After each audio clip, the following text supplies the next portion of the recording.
Kumusta? Ako si Dr. Renato Bagani.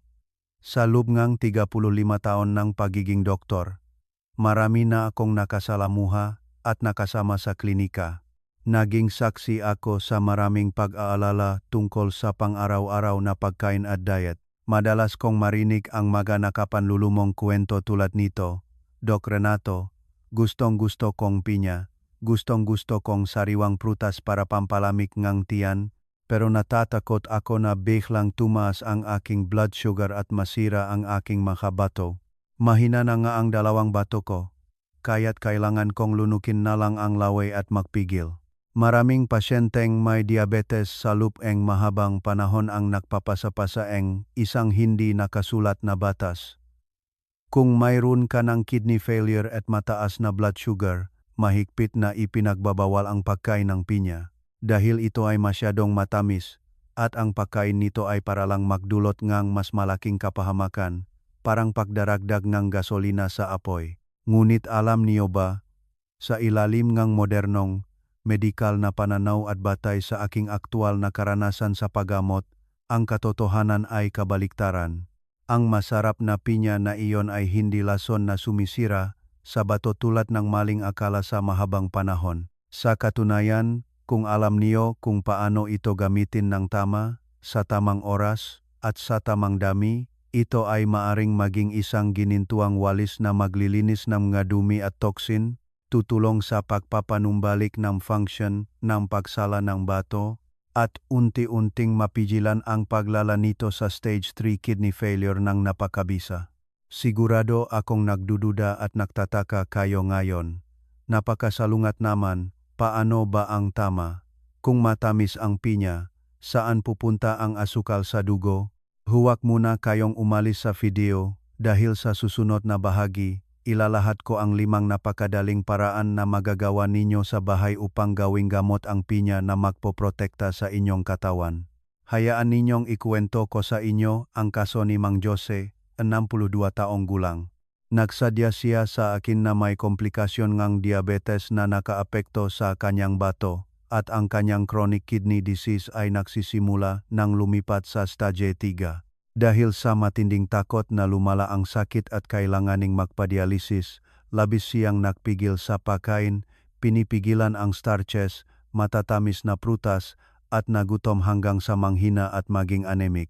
Pero ang nakakatawa, dahil sa kakulangan sa nutrisyon at stress, ang kanyang creatinine levels na sumusukat sa function ng bato ay patuloy pa ring tumataas.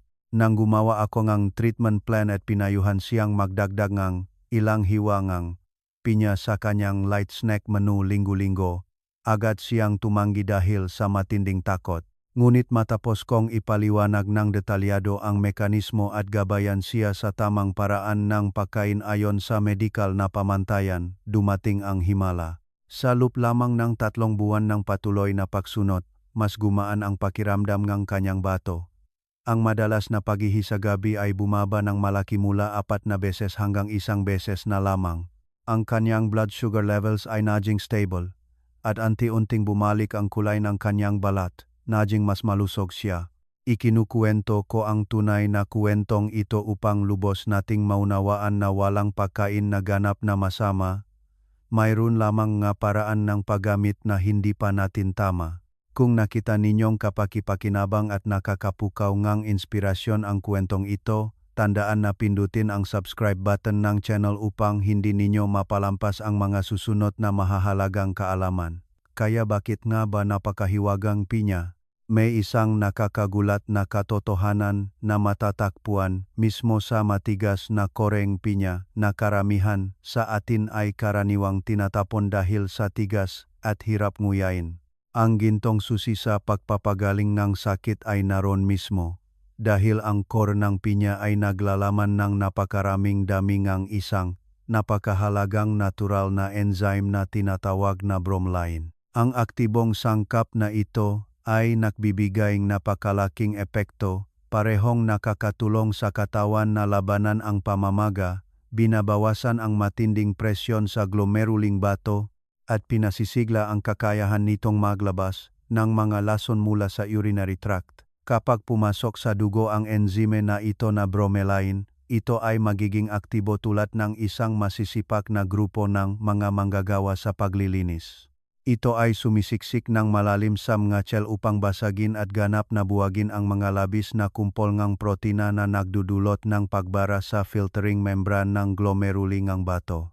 Dahil dito, mas madaling mailalabas ang madumi, ibinabalik ang kalinawan sa bato. Ngayon na naunawaan na natin ang mekanismong ito, alamin natin ang 5 sikreto sa paggamit ng pinya na ito sa pang-araw-araw na pagkain. Ang unang sikreto at isa ring napakakaraniwang pagkakamali na sigurado akong halos 90% nga nanonood ng video na ito ay nagawa na, ay ang ugali ng pagtatapon ng matigas na koreng pinya. Karaniwan kapag bumili tayo ng pinya sa palengke o ipinapahiwa sa nagtitinda, agad na itinatapon ang gitnang bahagi dahil iniisip ngang lahat na ito ay matigas, mahirap nguyain, at walang tamis.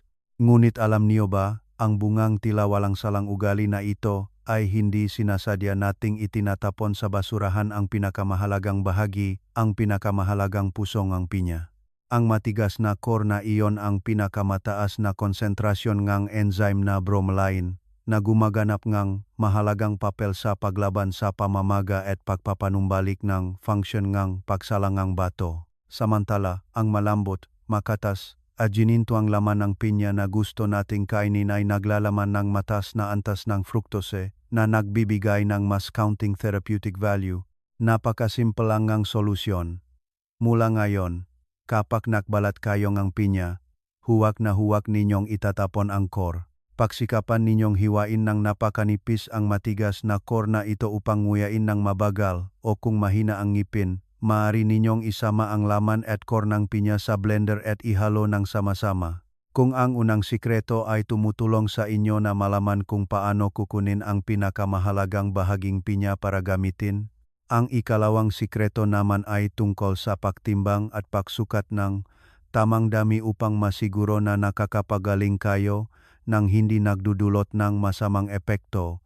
Alam ninyo, ayon sa mga pag-aaral, ang glycemic index, GI, kampinya ay humigit kumulang 59.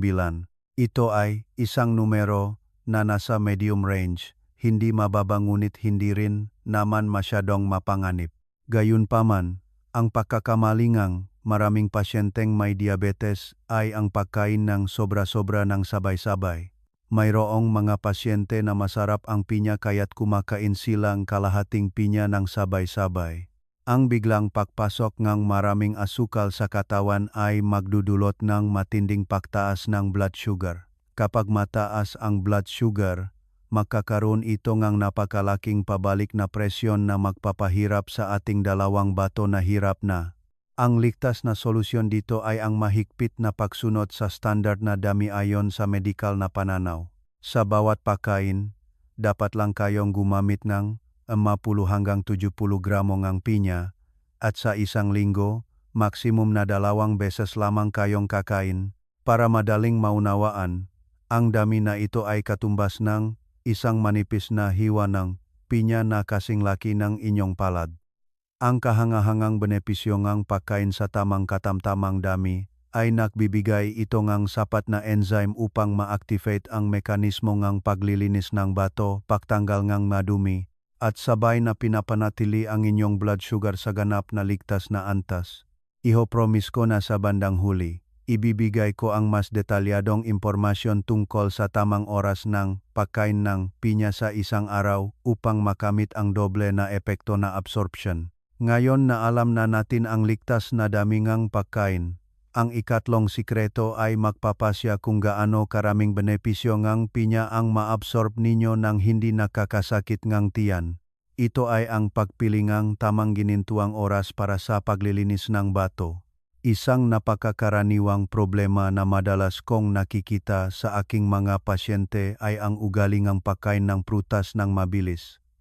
Lalo na ang maraming pasyente na kumakain ng pinya kapag gutom na gutom sila. Ang agarang epekto ng gawaing ito ay ang napakaraming organic acid na nasa sariwang pinya ay direktang magpapabagsak sa manipis na lining nga ating tiyan, hindi lamang nagdudulot ng napakababang pakiramdam ng pamamaga at pagkasunog, ngunit mas mapanganib pa kapag walang laman ang tiyan. Ang asukal mula sa pinya ay direktang mapupunta sa dugo ng napakabilis. Sa oras na ito, ang inyong blood sugar ay biglang tataas ng husto. Upang ganap na malutas ang sitwasyong ito, ang pinakaligtas na solusyon ay kainin ang pinya sa tamang gintong oras na 45 minuto hanggang 1 oras pagkatapos ng tanghalian. Bibigyan ko kayo ng isang maliit na tip. Mas maganda na kainin ito sa tanghali dahil sa mga oras na ito pagkatapos ng tanghali, aktibo pa rin ang ating katawan. Ang prosesong ito ay makakulong na ubusin ang labis na enerhiya, maiwasan ang pagdami ng labis na asukal at pagtaas nito sa gabi kapag tayo ay natutulog. Dahil dito, malaki ang nababawas na presyon sa bato. Tandaan na manatili at pakinggan ang susunod na napakahalagang bahagi. Dahil ang susunod na ika-4 na sikreto ay isang napakagandang tradisyonal na kombinasyon na lubos kong pinahahalagahan. Sa ika-4 na sikreto, pag-usapan natin ang perpektong tambalan ng pinya at mainit na luya sa tradisyonal na medisina. At batay sa aking maraming taon ng aktwal na paggamot, napansin ko na karamihan sa mga taong may matagal ng diabetes at may mga senyales ng kidney failure ay karaniwang may kasamang panlalamig ng kamay at paa at laging nanlalamig ang katawan dahil sa kondisyon ng spleen at stomach coldness. Samantala, ang pinya ay may malamig na katangian. Kaya ang malaking tanong ay kung paano makakain ng pinya ang mga pasyente upang malinis ang bato nang hindi nag-alala sa panlalamig ng tiyan o digestive problems. Ang kahangahangang solusyon ay nasa isang napakasimpleng resipe. Mag-press lang kayong tamang 50 gramong sariwang pinya kasama ang 2 hiwang dinikdik na sariwang luya. Ang epekto kung kumain lang kayo ng pinya, para sa mga pasyente na may cold constitution, ang mahina nilang digestive system ay madaling maging irritable na magdudulot ng paninigas ng tiyan, bloating, at labis na pagod. Ang maliit na tip dito ay pagkatapos ay press, magdagdag ng kaunting maligamgam na tubig para inumin. Ang mainit at maanghang na lasa ng luya ay magbabalanse sa malamig na katangian ng pinya, tutulong sa pagpainit ng spleen at tiyan, poprotektahan ang tiyan, at magpapataas ng sirkulasyon ng dugo patungo sa bato. Nagtataka kayo kung simple lang ang kombinasyon pero epektibo? Iho-promise ko na sa bandang huli, ibibigay ko ang mas detalyadong impormasyon. Ang ika-5 sikreto ay isa ring issue na maraming tanong akong natatanggap sa pagitan ng pag-juice para sa mabilis na pag-inom at pagkain ng buong hiwang pinya, alin ang mas mabuti para sa mga taong may diabetes at kidney failure. Gusto kong sabihin sa inyo na ang pagkain ng buong hiwa ay 3 beses na mas mabuti kaysa sa pag-juice. Ipinaliwanag ayon sa siyentipikong mekanismo, ang malalim na dahilan ay nasa natural na fiber system. Kapag ipinasok ninyo ang pinya sa juicer para kumuhang juice, hindi sinasadya ninyong itinatapon ang lahat ng napakahalagang network ng fiber na nasa laman at core. Ang network na ito ni fiber, kapag pumasok sa digestive system, ay magsisilbing isang napakaligtas na speed brake na magpapabagal sa proseso ng absorption ng fructose sa dugo. Dahil sa natural na preno na ito, hindi napipilitang magtrabaho ng sobra ang ating pankreas upang maglabas ng insulin at ang 2 bato ay ganap na nababawasan ang biglaang presyon ng pag-filter ng asukal. Naalala ko rito si Mang Jose, ang pasyente na ikinuwento ko sa simulang video. Nung una, sinabi niya na mahina ang kanyang ngipin kaya't madalas niyang ipinapasok ang pinya sa juicer at iniinom agad. Ang resulta ay, nang sinukat muli ang kanyang blood sugar ng sumunod na linggo, ito ay pabago-bago at lagi siyang kinakabahan. Matapos kong ipaliwanag at payuhan siyang baguhin ang kanyang paraan sa paghiwa ang napakanipis at nguyain ng maigi, bumalik sa normal ang lahat. Gumaling ang kanyang bato at naging stable ang kanyang blood sugar. Subukan ninyong hiwain ng manipis ang pinya, nguyain ng napakabagal ang bawat piraso upang ang enzyme ay makahalo sa laway bago bumaba sa tiyan at ramdamin ninyo mismo ang pagkakaiba. Ipagpatuloy ninyo ang panonod dahil sa susunod na bahagi, isasama ko ang mga napakahalagang paalala upang ligtas ninyong magamit ang pinya. Sa susunod na bahagi, pag-usapan natin ang makaragdagang gawi upang ma-optimize ang benepisyong pinya. Sa aking karanasan sa paggamot, maraming pasyente ang nag-aalala at nagtanong sa akin, Doc Renato, kung kakain ako ng pinya para maglabas ng toxins, kailangan pa ba akong uminom ng tubig? Mahina na ang bato ko. Kung inom akong maraming tubig at patuloy itong gagana, baka mas masira pa. Ipinaliwanag ko ng detalyado upang mapanatag ang inyong loob. Totoo na nasira ang inyong bato at ang enzyme na bromelain sa pinya ay gumagawa ng pagbasag at paglilinis ng mga dumi sa glomeruli. Ngunit upang tuluyang mailabas ang lahat ng nakakapinsalang dumi na iyon mula sa katawan sa pamamagitan ng ihi, kailangan pa rin ng ating filtering system ang isang solvent na magdadala at iyon ay ang mainit na tubig. Kung kulang sa tubig, ang madumi na nalinis ay mananatili lamang doon na magdudulot ng pagbara at mas matinding pamamaga. Malinaw na ipinakita ang mapag-aaral medikal na ang pag-inom ng maliliit na sipsip ng mainit na tubig sa buong araw, kasama ang ugaling ang pagbababat ng paa sa mainit na tubig na may luya sa gabi bago matulog, ay makakatulong na mapabuti ang sirkulasyon ng dugo na nagpapalusog sa bato ng hanggang 30%.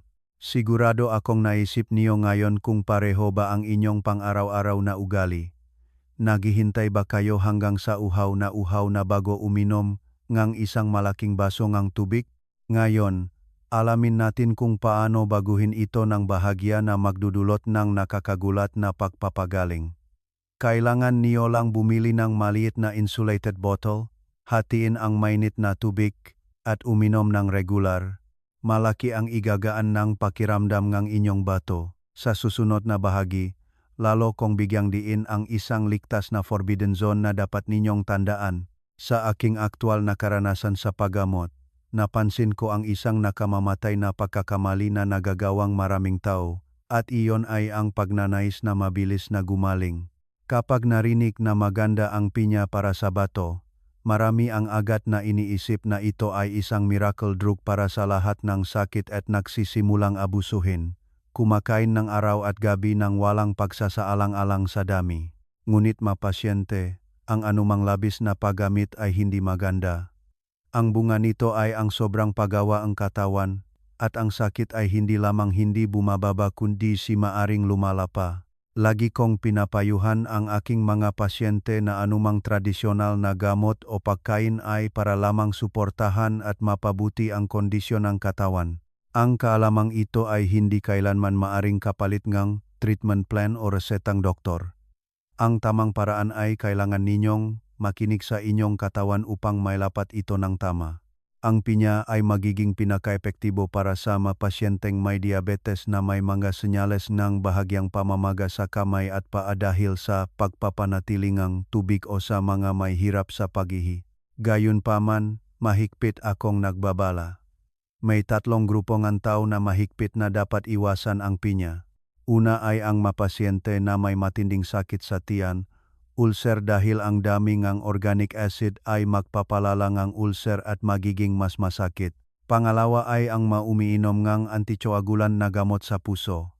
Dahil ang enzima sa pinya ay mayroon ding epekto sa pagpapalabnaw ng dugo, kung gagamitin ng sabay, magdudulot ito ng panganib ng pagdurugo, at ang ikatlo ay ang mga buntis. Kung hindi kayo kabilang sa 3 grupong ito, ganap kayong makakagamit ng pinya ng may kumpiyansa. Gusto kong muling bigyang diin na ang paglalakbay sa pangangalaga ng diabetes at pagpapanumbalik ang function ng bato ay isang matatag na marathon na nangangailangan ng pasensya bawat araw at hindi ito isang sprint na matatapos sa isang araw o dalawa. Maging ang magagawi sa pangangalaga sa kalusugan sa umaga, tanghali o gabi, maging ito ay inilalapat sa taglamig o tag-init, ang pagiging regular ang gintong susi, upang madali ninyong matandaan at may sagawa agad. Gusto kong ibuat ang solusyon sa tatlong napakasimpleng hakbang. Unang hakbang, kapag bumiling pinya, dapat ninyong panatilihin ang matigas na core na naglalaman ng maraming enzyme, huwag na huwag itong itapon. Ikalawang hakbang, hiwain lamang ang isang manipis na hiwa na humigit kumulang 50 gramo at kainin sa gintong oras pagkatapos kang tanghalian. At ikatlong hakbang, kung kayo ay may cold constitution at natatakot sa panlalamig ng tiyan, tandaan na laging isama ang ilang hiwang sariwang luya. Ang malaking benepisyo na matatanggap ninyo pagkatapos ng isang panahon ng patuloy na pagsunod ay ang dalawang bato ay magpapahinga ng mas madali. Ang mga toxins ay may lalabas ng maayos at ang pinakamahalaga ay ang blood sugar levels ay mananatiling stable. Nakikita ninyo, kung ikukumpara sa pagpupunyagi natin na tipirin ang bawat sentimo ng ating maliit na pensyon upang maghanap ng iba't ibang food supplements na malawakang inaanunsyo sa internet, na kinakawang miracle drug ang mga ito ngunit may malabong pinakmulan. Ang isang hiwaan sariwa at napakamurang pinya ay nagbibigay ng isang kahanga-hanga at mas ligtas na mekanismo ng pagpapagaling kung alam nating gamitin ito sa tamang dami. Naunawaan ko ang kaisipan ng pasyente. Kapag may sakit, ginagawa ang lahat ng paraan, at kung may marinig na sinasabi ngang isang tao na may magic pill o divine medicine, agad itong bibilhin. Maraming pasyente ko, nung una silang nagpunta sa akin, ay may dalang maraming pakete mamahaling imported na supplements, ngunit ang kanilang bato ay nananatiling may problema, at ang kanilang blood sugar ay mataas pa rin. Ngunit, mga pasyente, minsan ang pinakamahalaga at pinaka-epektibong gamot ay nasa inyong kusina lamang, nasa labas lamang ng sariwang prutasan sa palengke. Kaya, sa pamamagitan nga na ibahaging impormasyon, mayroon na tayong kumpletong hanay ng mga sikreto upang lubos na magamit ang mahalagang enzyme ng pinya upang linisin ang dalawang bato na pagod na, at mayroon din itong epektong paglaban sa pamamaga na pinoprotektahan ang marupok na sistema ng daluyan ng dugo mula sa nakakatakot na komplikasyon ng diabetes. Ito ay parang isang bala na tumama sa dalawang target, isang gawa na may dalawang benepisyo. Ipag-promise ninyo kay Doc Renato na sisimulan ninyong subukan ang 50 gramong gintong pinya, na alituntunin na ito simula sa tanghalian bukas, upang makita kung paano gumagaan at nagiging mas masigla ang inyong katawan araw-araw. Dito, gusto kong magtanong ng toto si Doc Renato. Sa pagunita, dati ba kayong kumakain ng pinya sa pamamagitan ng pagtatapon ng matigas na kore o may ugali kayong panatilihin ang kore para nguyain? Sa loob nga mahigit 10 taon nga aking pagiging doktor, araw-araw akong nakikinig sa dose-dose ng kwento ng mga pasyente. Lubos kong naunawaan at nakikiramay. Napakahirap na baguhin ang isang ugali sa pagkain na malalim ng nakaukit sa ating pamumuhay sa loob ng maraming dekada. Ito ay mas mahirap pa kung ang mga pasyente ay nabubuhay ng may bantaang diabetes at kailangan nilang magdiet ng matagal mula sa isang pagkain hanggang sa isa pa sa loob ng maraming taon. Ang pakiramdam ng pagnanais na kumain ngunit kailangan mong lunukin na lamang ang laway at magpigil ay napakabigat at nakakaawa. Ngunit, mga pasyente, huwag masyadong maging pesimista. Bawat maliit na pagbabago araw-araw, maging ito ay desisyon na panatilihin ang core ng pinya o uminom ng maliliit na sipsip ng mainit na tubig sa tamang paraan, kapag pinagsama-sama, ay magdudulo ng napakalaking at matatag na kalusugan. Sa 5 sikreto na detalyadong ibinahagi ko sa itaas, alin ang pinakamahalaga at pinakamadali ninyong mailalapat? Ay comment ang numerong iyon sa seksyon komentong video na ito upang makaroon ako ng mas maraming motibasyon na gumawa ng video. At sa misyon ng pagpapalaganap ng halaga ng kalusugan sa komunidad, umaasa ako na huwag kayong mag-atubiling ay click ang share button ng video na ito sa inyong matatandang kaibigan, sa inyong mga kapitbahay na may high blood pressure, diabetes, o arthritis. Sabay-sabay nating buuin ang isang komunidad na mga matatanda na masaya at malusog, hindi masyadong umaasa sa gamot o kama sa ospital. Sa susunod na video, gagabayan ni Doc Renato ang isang napaka-praktikal na paksa na marami ang nahihintay. 7 tradisyonal na inumin pagkatapos ng almusal na agad na makapagpapatatag ng blood sugar at makapaglilinis ng mga lason sa bato. Tandaan na i-click ang subscribe button ngang channel upang hindi ninyo mapalampas. Paalam at makikita ko kayo sa susunod na mga video. Nais kong laging makaroon kayo ng magandang kalusugan at kapayapaan.